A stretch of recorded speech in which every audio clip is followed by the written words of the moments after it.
talk about volleyball. Chapter 1, Brief History, Nature, and Development of Volleyball. Brief history of the game.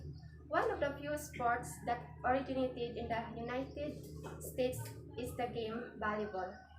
This was invented in 1895 by William C. Morgan, a YMCA director in Holyoke. In 1896, the name was changed by Alfred Halstead, who, after viewing a game, felt volleyball would be a more suitable name due to the volleyball characteristics of a play. Since then, this sport has spread throughout the world, where it now ranks behind soccer among participation sports. Today, there are more than 46 million Americans who play volleyball. There are 800 million players worldwide who play volleyball at least one a week. The game is played at the Olympic level as indoor six and beach volleyball as doubles. While the game volleyball is most popular among the middle-aged group, it is quickly attracting a following among the young. During the last 10 years, youth volleyball has gained tremendous popularity and is one of the fastest growing sports among young Filipino students. Also, as part of the nation's grassroots sports development program, volleyball is included in the annual Summer Sports Clinic simultaneously conducted throughout the country. Listen to nature of the game. Volleyball is one of the most successful and popular competitive and recreational sports in the world. Volleyball is universal game easily adapted to the needs and abilities of all participants. Volleyball appeals to people of all ages and different level of skills. The game volleyball is played by two teams, each having 2 to 6 played and 9 to 18 meters court. The court separated by a net. Among the 6 players on a side, 3 are called forwards and 3 are called backs. The 3 players in the front of the net are called the front row players and occupy positions for front left, 3 for front center, and 2 for front right. The 3 players at the back row players occupying position 5 for back left and 6 for back center and 1 for back right. Player needs to be in their correct rotational positions until the serve is executed. This means the players cannot overlap positions from front, back, or from side to side. The exciting part of volleyball is that it attracts all types of players, recreational to competitive, little skilled to highly skilled in all ages. Lesson 3, Recent Development. Volleyball is a great game. It has been actively prospected in recent years and has developed tremendously as top competitive sport. A new development of the games concerned the introductions of a libero player, meaning free in Italian, in the year 1988. The libero is designated back row player intended to be used as a ball control specialist. The libero is all allowed to replace any players in the back row without counting as a state constitution. Another features of the new rules of volleyball is the introductions of the leg serve, which allow play to continue even after a ball touches the net as long as continues in the opportunity scored. Lesson 2. The flexibility exercise. Flexibility or stretching exercise should be performed before actual volleyball skill practice. Activities must be designed and selected to increase the range of motion. The body of joints involved in the performance of volleyball skills. 1. Shoulder stretch, rhomboids and deltoids. Gently pull your elbow across your chest. Number 2. Back and arm stretch. Triceps, latissimus dorsi, and deltoids Pull elbow behind your head and hips facing forward. Number 3. Calf strength gastrocnemius. Extend one leg behind you. Keep that held on the floor. Lean forward using a wall to maintain your balance. Number 4. Quadriceps strength. Quadriceps, lift your head and hold your foot with one hand. Number 5. Inner high stretch hip adductors, put the bottoms of your feet together. Number 6. Hamstring stretch hamstring position. Your legs are shown in bend forward from your hips. Number 7. Lower back and hip stretch. Electors pain in gluteus pull it snake to your chest separately. Volleyball specific warm up. Number 1. Partner ball exchange exercise. Starting on the end line of the court with volleyball. You run forward as quickly as possible in a medium body posture as you stride legs, bends to the arm height of the face, and shoulders forward the height of the knees. Number 2. Court perimeter exercise. Start at the right back corners of the court and run to net in a medium body posture. Number 3. Ball slamming bouncing exercise. Get a partner and have one ball of the dream. Take distance approximately 10 feet away and facing your partner at the left sideline, back pedal to the end line. The warm-up activities. The warm-up exercises are aimed in increasing the core muscle tone territory and also provides insurance against injury and soreness. Your warm-up should be for intensity and last around 5 minutes. Your warm-up exercise might include the use of some exercise machines, slow exercise with your legs, such as brace walking, marching in place and climbing stairs in a gym or jumping jacks or a volleyball specific warm-up. The zone 2D is a 9 meters wide area behind its inline. It is literally limited by two short lines. It's 15 cm long, down 20 cm behind the lines as the extension of the sidelines. In this role, to win a point, a serving or receiving team must end the game volleyball. In this role, to win a point, a serving or receiving team must win the run. Chapter 3. Basic Body Positions, Movement Patterns in Volleyball. Vera, 1989, and Livak, 2008, emphasized that the ability to move and make contact with the ball effectively is a key component of volleyball. The students need to understand and practice high, medium, and low. It is extremely important to use the correct stance or body posture for the skills you are about to perform. By having a correct one, you can execute the desired skills effectively and efficiently. Pointers in the preparation, execution, and follow-through pieces and outline. Lesson 1. Movement pattern. High posture. The high position is basically used for serving, setting in the starting position for blocking. Key pointers during preparation piece. Feet shoulder width apart. A. Side by side for blocking. B. Stride position for other skills. These are slightly bent. Key pointers during execution piece. Key pointers during follow through phase. Eyes always follow ball to target. Regain position quickly for next play. Number 2. Medium postures. The medium position is the most important position because it is used most of the time during the game. The serve, perception, the overhead pass, and the starting position for the spike. Key pointers during preparation piece. Body leans forward with the knees in front of the feet, the shoulder in front of the knees, knees in front of heel, shoulder in front of knees, and hands and arm are above knees held away from the body, arm parallel to the thigh. Key pointers during execute this. Maintain body position. Hands are not joined during movement. Knees and hip Face target. When players move into position, the stopping action is completed with a stop stick.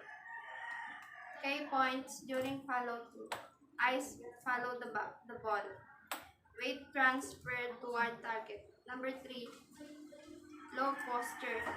The low position is used during rigging and all forms of individual defense, such as the sprawl and the roll.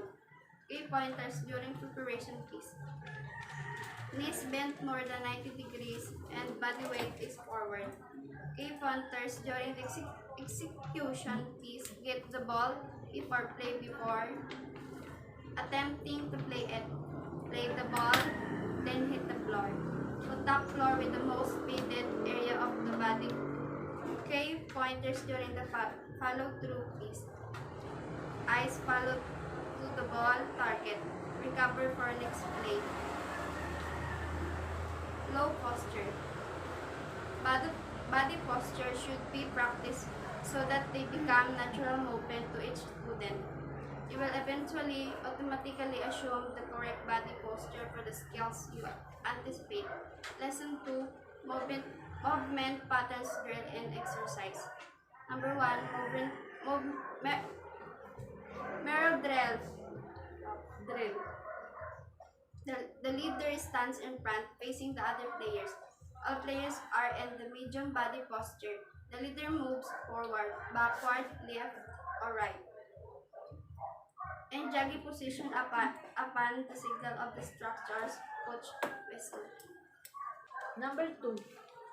Forward and backward drill. Stand in the medium body postures on the attack line, facing the net with a step hop, move forward, touch the center line with your foot and move back to the attack line. Number 3. Block and roll drill. Stand at the net in a high body posture. Your elbows bent and close to the body, your hands in front of your shoulders. Jump, reach over the net, then quickly withdraw your hands, attempting not to touch the net. Number 4, low to floor sit drill. Begin at the center of the court, facing the net in the low body postures. Your hands touching the floor, maintaining the low. Slide the right sideline. At the sideline, take a big step to the side. Sit on the floor, then stand in. Quickly return to the starting position. Repeat this movement to the left. Continue this drill, alternating right and left. Chapter 4, Lesson 1. Passing. Passing simply refers to the act of hitting the ball to another teammates. The term passing is used to denote the first contact of the team after the ball has crossed the net on a serve or other type of hit. The forearm pass. The first basic volleyball pass is the forearm pass. It is sometimes referred to as the bump pass. How to execute the forearm pass? There are many approaches and pointers in the executing a good forearm pass. However, the following elements for a good execution are: A. Getting to the ball, B. Setting your position, C. Making contact, and D. The following the ball to the target. Detecting forearm pass errors. If you learn to recognize the components of correct exertion of the forearm pass, it becomes easier for you to perform correctly and to analyze the attempts of fellow students as well. Arms are too high when you contact the ball. You get the low by bending at your waist instead of your knees. You don't transfer weight toward the intended target. Your hands separate before, at or just after contacting the ball. Then ball contacts your arms at or above. The overhead pass. The overhead pass is usually your team's second contact of the ball in the three-step offensive effort. It is the pass made with the both hands open, controlled by the finger with player face below the ball. The overhead pass can be used by the player receiving any ball higher than shoulder level and coming to the player with a little pace. You should use the overhead pass whenever possible. Do not let the ball drop the forearms past level because the overhead pass is the most efficient way to handle the ball. How to execute the overhead pass? The ready position is the slight stride, your feet shoulder width apart, your knee bent, and your hands raised in the front of your forehead at the distance approximate 6 to 8 inches. Your thumbs pointing toward your eye from the window with your thumbs and pointing finger in such a manner that your fingers are twice as far apart as your thumbs. The set pass. The set pass is an overhead pass that you execute to place the ball in a position for the attack. The set can either be forward pass or backward pass.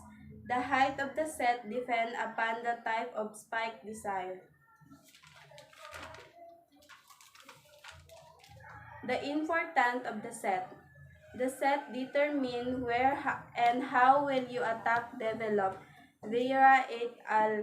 1989. Generally, a team designate are one or two players to perform the setting duties. A well-placed set enhances the attacking team's ability to gain an advantage over the opponent. How to execute the set? The setter takes a position on the right side of the court, close to the net and facing the left sideline. The set is executed in the same manner as the overhead pass. The overhead pass is called a set only when it is the second pass by your team and it used to direct the attack. When you set the ball to the attacker, it should be at least a foot off the net so that the attacker can hit the ball hard. There are three kinds of set passes: the high outside set, quick set, and back set. The high outside set is placed on the left side of the court so that if left alone, it will drop on the left side. And quick set, it always set in relation to the setter. The setter set ball directly in front of himself or herself and 1 to 2 feet higher than top of the net. And the last is back set. It performed with the same technique as the front high set except that as the setter contact the ball. Lesson 2. The attack.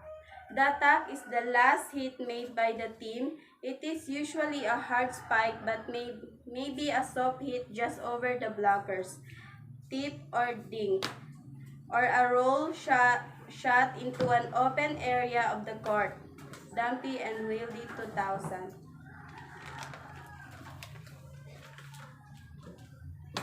There are three kinds of attack: dink, off-speed spike, and hard-driven spike. Vera and Ferguson 1988 emphasized that the first to be learned of the three is dink. Dink, it is often looked upon as a defensive maneuver to be performed when the conditions are not right for the more powerful attack. Off-speed spike is a second option for attacker. Like the dink, it is an extremely effective offensive technique used to disrupt the timing pattern of the defensive team. The third attack method is hard-driven spike. The most exciting part play in volleyball. It is also one of the most difficult of the all sports skill to learn. In order to make a successful spike, you must jump into the air and sharply and forcefully hit a moving ball over the net so that it lands within the bounded area on the opponent court. The importance of the attack. The attacking team attempt to have as many different options to them as possible. The dink can catch the opponent off guard. A well-placed dink when break the back of the opposition and may help improve the momentum of the defense.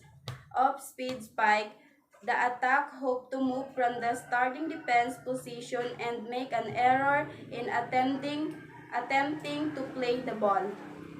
The hard-driven spike is the primary offensive weapon in volleyball. Most teams gain a majority of their points on success spike.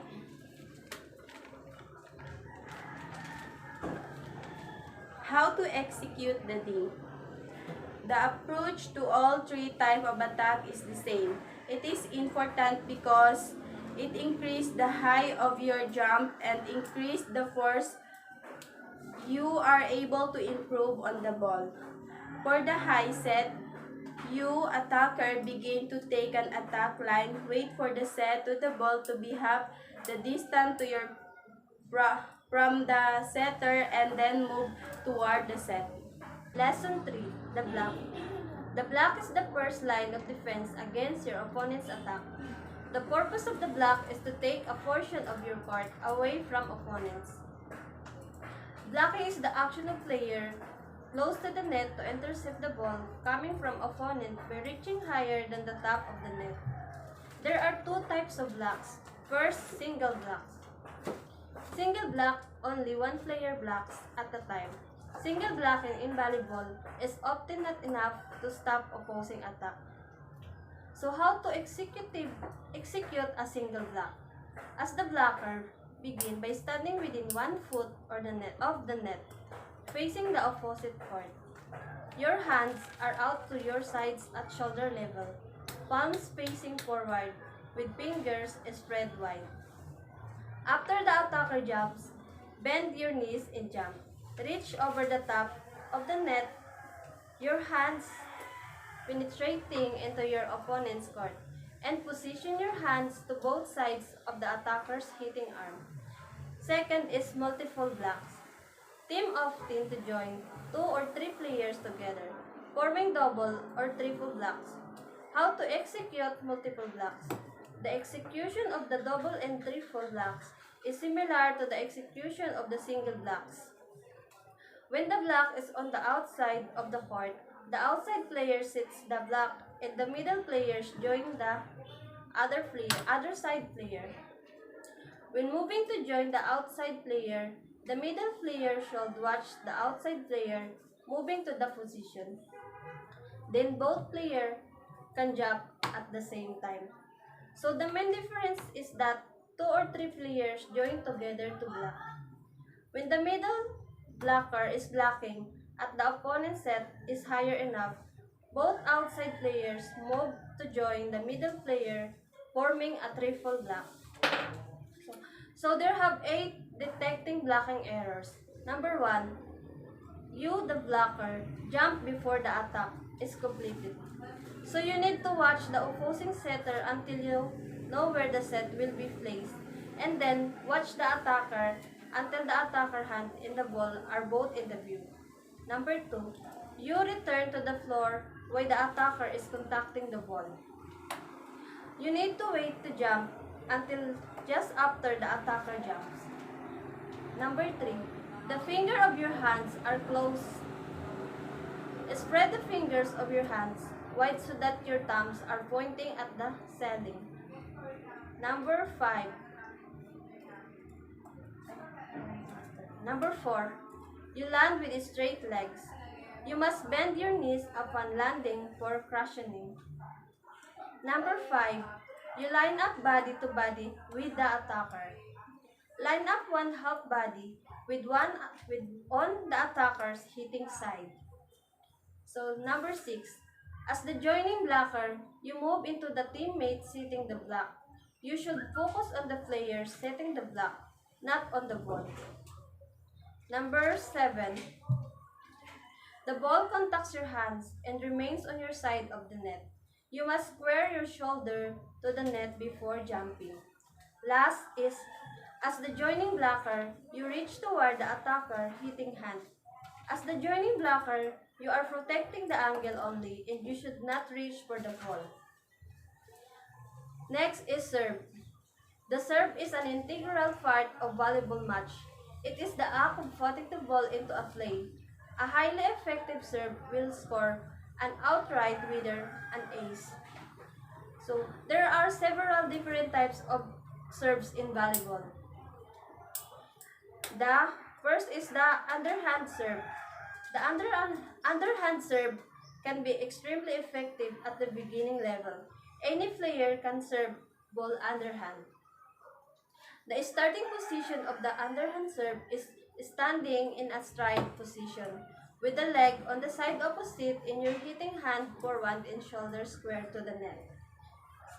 Second is the overhand serve. The overhand serve is a serve in which a player strikes the ball with his on her hand about the shoulder. So there have several types of overhand serves. First is floaters, spins, and jumps. For all types of overhand serves, your starting position is facing the net with your feet shoulder, with a fart and under the shoulder. The essential element in executing the floater serve is the toes. The toes must be made with a little or no spin on the ball.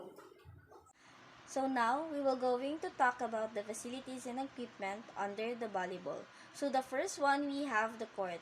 The court is, we have the pre-zone and the playing zone. It measures of 19 by 9 meters and the pre-playing area is 3 meters. And for the pre-space, it is 7 meters in height. The next one, we have the net and the net post. It is vertically placed on the center line, 1 meter wide and 9.50 meters long, made up of 10 centimeters square back mesh, and the net post is 5 centimeters wide and 1 meters long. The next one, we have the referee stand. It is attached standard that the referee to stand 4 feet above the floor level, so he can better see the play and the net violation caused by the player. So the next one, we also have the antennae. It is a thin pole with 1.80 meter long and the 10 meter in a diameter. It is considered as the part of the net. Also, we have the ball. The ball, it shall be spherical and also it should be made of flexible leather or synthetic leather. And also, the color combination of it must be light because it is the standard. So, for the clothing of the players, it should be jersey, short, socks, and sport shoes. So, the team must be all uniform except for the libero. So, last we have the pad. This is used or it is worn on knee and elbow for them to protect it from some injuries when the players dive to save the ball. Now let's move on to the terminologies and rules of the game volleyball. So the first one, we have the playing area. It includes the playing court and the free zone. It is where the players perform their skills and it is rectangular with shape and measures of 18 by 9 meters. The next one, we have the net and net post. The common things we saw when we are watching volleyball: a net that serves as a division on the court to separate each group. The next one, we have the ball. The spherical ball made up of a flexible leather or synthetic leather case with bladder inside. Its circumference is 65 to 67 centimeters and the weight is 260 to 280 grams. Next, we have the team. Team have teammates, players, one coach, one assistant coach, one trainer, and also one medical coach. Each group should have a libero and a team captain. In it is we have 12 players each group. And also we have the team leaders. Team leaders, they have the responsibilities when it comes to disciplining their team members. And the liberos cannot be a team captain, and the authorized to speak to the referee is the team captain only. So let's go to the scoring system. Each team need to gain 25 points in each set, but if the score is tied, the play will continue until one group will lead to of 2 points. And we also have a fifth set if the case of the game is all 2. So now let's move on to the toss. The toss is made before the match. The toss is taken in the presence of our captains.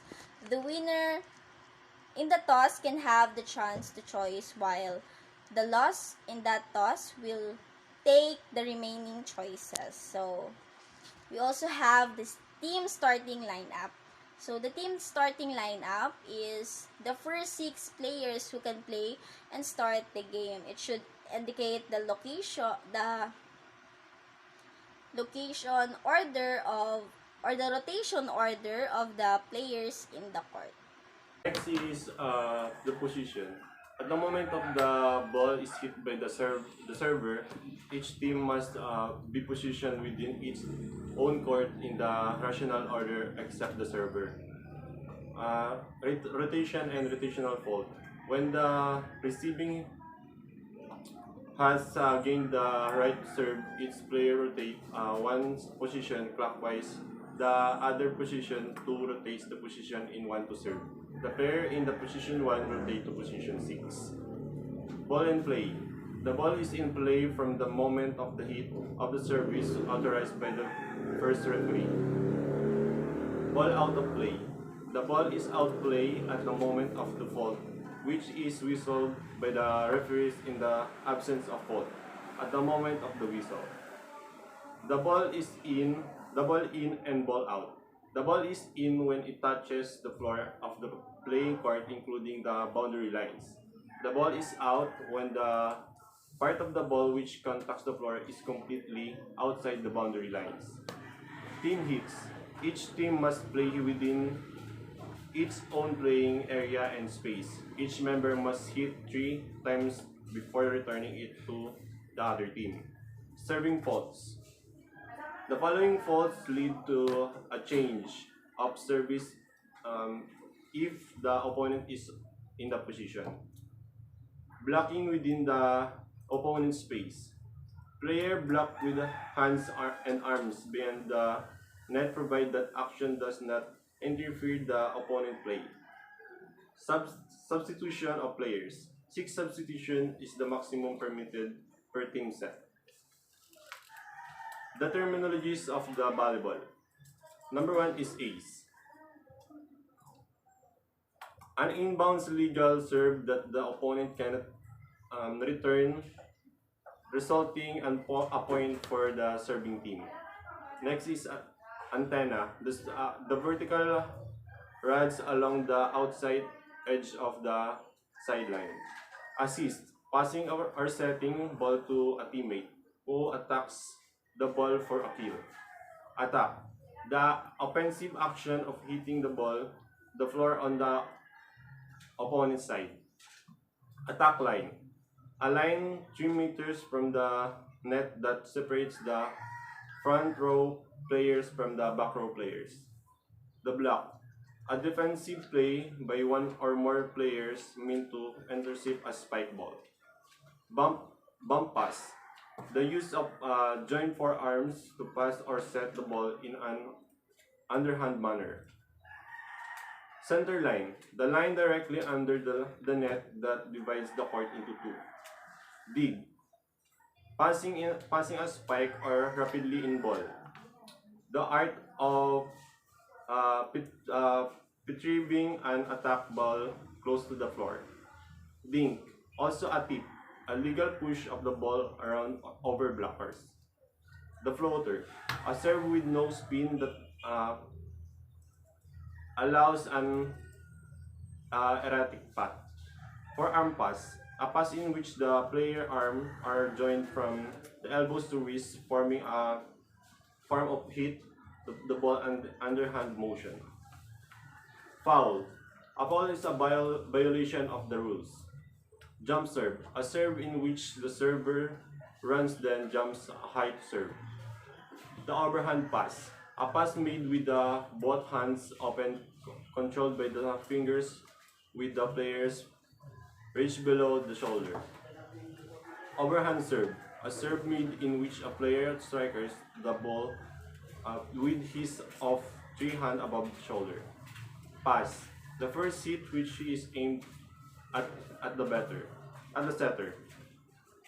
Ready position, the fixed yet comfortable posture a player assumes before moving to the point of contact. Rotation, the clockwise movement of players around the court and through the shouldering position following a side out. The serve, one of the 6 basic valuable skills that puts the ball into play. The set, the tactical skill in which a ball is directed to a point where a player can spike into it on the opponent court. A spike, a ball committed with a force by a player on the offensive team with the intent to terminate the ball onto the opponent floor or opponent blocker. The volley, an overhand pass or a set. And that's all. That's all about the volleyball sports in physical education. Thank you.